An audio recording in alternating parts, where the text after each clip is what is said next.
What's up guys, my name is Ryan45678 and welcome back to the Edger Bike project. Today we're going to do some grinding and welding. First off, we're going to sand these parts smooth like I showed you last time. If you haven't seen that video, I'll link it up above. We're going to be taking those, putting them here, if that makes sense, to complete the frame. And this piece I showed you is going to allow the torque converter to mount to the jack shaft bearing, like so, in some configuration. So we're going to weld these together, weld this on there, and then figure out where the holes go, because we need to figure out exactly where this centers in relation to this piece. This is a drawing of it, but the torque converter. Because if I don't want it to be, it'd probably be okay if it was off center because it's such a wide hole, and that's probably why it's so big, but I'd prefer it to be as centered as possible. After that, we'll be mounting all these bearing plates, which go on bearings just like this. One set of bearings is going to mount the second jack shaft, which is this big old thing. It's not going to be this long. I'm going to cut some off to size and use the rest of it for the swing arm, and that's where the other two bearings are going to go. And I've also got one other piece for support in the back that I need to cut, figure out where to put. But I'll probably do that after I get the swing arm, because I don't know exactly where it's going yet. But yeah, don't forget to leave a like on the video if you end up enjoying it. Subscribe if you want to see more projects like this. And as always, there are affiliate links in the description below if you want to support the channel. So yeah, let's go ahead and get started with using an angle grinder and flap disc sander to clean these up some. And also the places that they're going to be welded to. So what I'm going to be doing is obviously not the recommended way to do this, probably, but I'm just going to hold this thing and do this.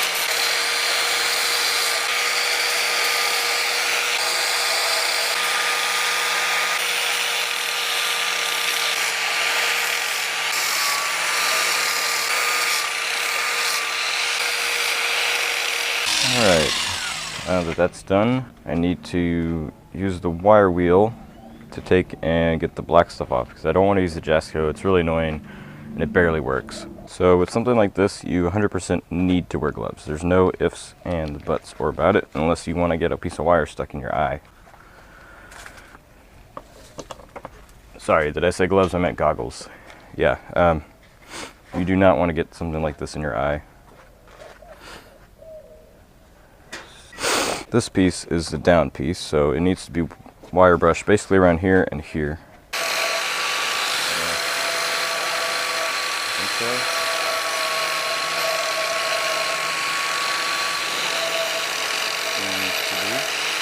Yeah, that's looking great.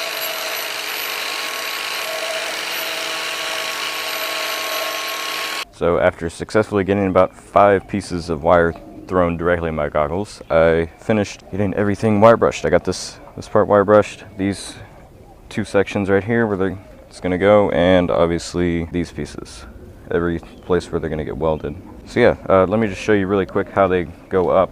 This piece is going to go here at a 90-degree angle. This piece here is going to go like so, and just pretend that's still there, because we've got these two that are going to come alongside it, just like that. And these 2 pieces are the swing arm. I'm gonna have to notch these, like literally notch with a notch, so I can put the swing arm supports in there and weld those. So I think I'll go ahead and weld the rest of the frame. Alright, so after some work, I got these pieces welded, and as you can see, the frame is now complete. I would sit on it, but it's probably pretty hot. Yeah, it's pretty solid, but as you can see, I did that one, and those 3 right there. So next, I think I'm actually going to find a way to either mount the engine, or I might work on this. I welded this up.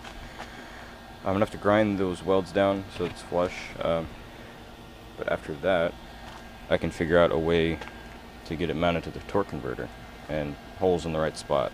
Alright, so I'm about to start welding again. I got the swing arms cut, and everything kind of wire brush slash sand disc sanded, whatever. And all the pieces fit in there. And what I'm doing now is mounting the bearings for the swing arm. And I got an approximate measurement from the CAD drawing, and I had a marking from that already. It was about 6 inches or so, so I have that here, and I've got it pretty level, as you can see. That's what I want. It doesn't have to be exactly how I measured, because that might have been wrong, or slightly off, because the frame isn't totally level, but I'd like it to be at least level with the frame. I don't know. I'm gonna get to welding that. As soon as I do that, I'm gonna weld these things. After that, since I won't need that jack shaft anymore, which its original purpose is to be the second jack shaft anyway, I'll probably do the same thing as these, but up here for that. Actually, no. I need to wait until I get the actual swing arms on first. So I can measure the approximate distance and cut the jack shaft to be about right, I think, but we'll see. So yeah, I'll get to welding. Alright, so as you can see, I've got these two things welded pretty good, and I also got both swing arms made. Well, I say welded good, they're not welded great, but they'll hold. So next, I don't know, it's like a catch-22. I need to know where the swing arms go, so I know where to guide the chain, so I don't screw with them. But I also, actually, you know what? I don't, because, it goes through the swing arms, basically. So what I really need to do now is actually mount the engine, because I have no idea. I mean, I don't want to put the jack shaft on there yet. Well, actually, I could mount it, but I don't want to put it on there and line it up wrong or something. So I think I'll get to work trying to figure out how to mount the engine. Wow, it's exciting. Alright, so I'm able to get to these bolts. I realize there's nuts underneath, but I'll have to get those in a minute. Before I take it off, while it's mounted, I want to take this pulley off. I already took the Allen key set screw out. It surprisingly came out easily, but this thing is stuck. So I think what I'm going to try is, I have a gear puller, and I think it'll work on this. I mean, I don't see why not.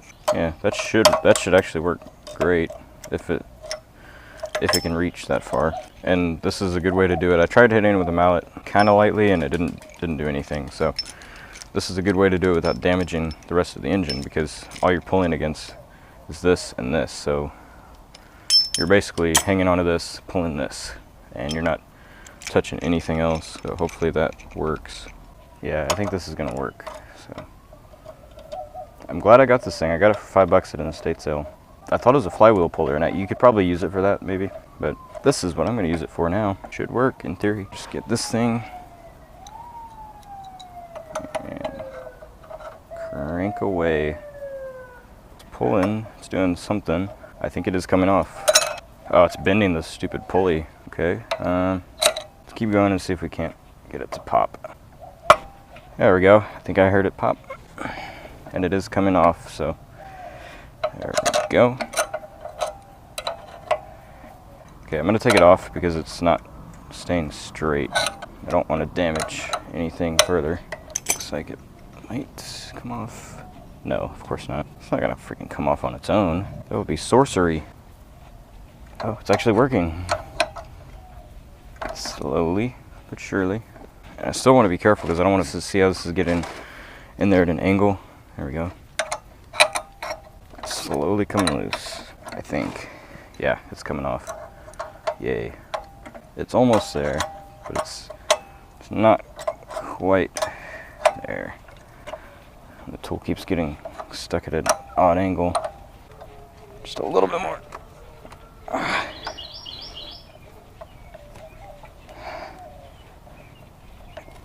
It's going at an angle again. So at this point I'm thinking maybe it will come off if I hit it pretty hard with a hammer. Although I don't have a good way to do that without hurting the engine. I don't know. It's right on the edge. And it's yelling timber. So close yet so far. This is the definition of that. Jeez, man. I think it'd be easy. But no. Alright, as you can see, I've been having a little bit of trouble getting this off, so you should never do this. I probably shouldn't even do this, but what I'm going to do is grind the dang thing off right in the keyway. Obviously, I'm going to go very slowly because there's a gas tank right there. Hence why you shouldn't do this.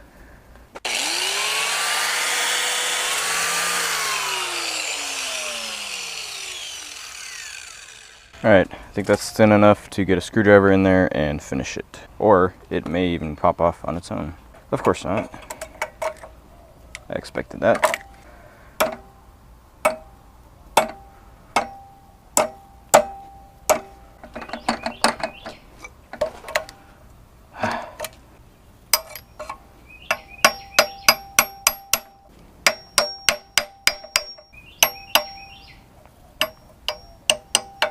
Maybe if I grab it with the pliers and do this to open it, maybe I can get it. It is sliding, so it's going somewhere. If I can just get that direction to be this way, then we'll be good. There we go, it's coming off. Turn it a little bit. A little bit more.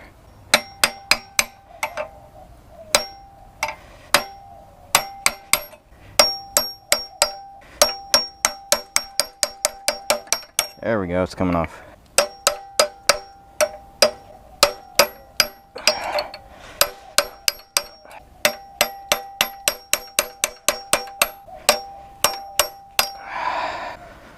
Oh, there we go. It's off, finally. Thank goodness.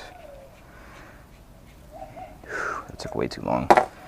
But now, we should be able to get a gear on there. I'll get this, I'll get some steel wool, or actually, sandpaper will work. Smooth it out and put a gear on there.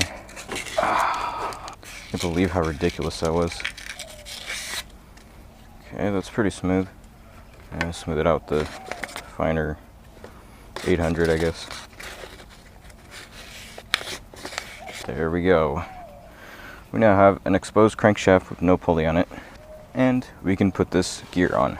And I'm surprised this thing didn't have any key material in it. So you know why? Because this doesn't actually have a keyway. So if I did, and maybe when I do, I'll add some to this part. But for now, I'm just gonna tighten it down, put it on there, and we'll have a gear on the engine for once. And I think I'm gonna put it in the keyway if I can. One of these anyway. Speaking of which, I just realized that I bought the wrong gear for this thing. So this shaft is less than 3/4. This is a gear for a 3/4 shaft, so it's not gonna fit. So I managed to get it on there. It's not the right size still, because obviously, look, it's way off center. So there's that. So I'm gonna have to find a sprocket somewhere, or probably order one from Surplus Center and pay twice as much in shipping as I pay for the sprocket, or maybe just pick up some different size ones while I'm ordering. That at least gives me the ability to position everything based on the sprocket being here, which is kind of close to where I want it anyway, because I want to keep everything tight, because if I go out, the torque converter is this big, so it's going to make it have that big of a gap, and the engine I want over to the left as much as I can. So let's figure out how to mount this puppy. So this may not look like much, but all 4 bolts are off, and the engine should come right off. Yeah! Look at that. That is amazing. So what I'm thinking about doing, I don't know if it'll work, because I don't know if it'll be enough length on these things. What I'm thinking about doing is using these, welding them straight on here. I don't know. I'll have to take them off and see. First, I gotta figure out how to take them off, because I can't see anything. They're caked in grease. It might be bolted, they might be welded, I don't know. They appear to be welded tight.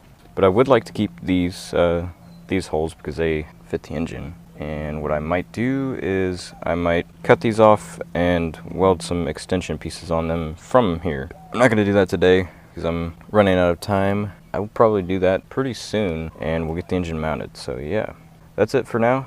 So don't forget to leave a like on the video if you enjoyed it, subscribe if you want to see more projects like this. And as always, there are affiliate links in the description below if you want to support the channel. So yeah, stay tuned for the next part of the Edger bike.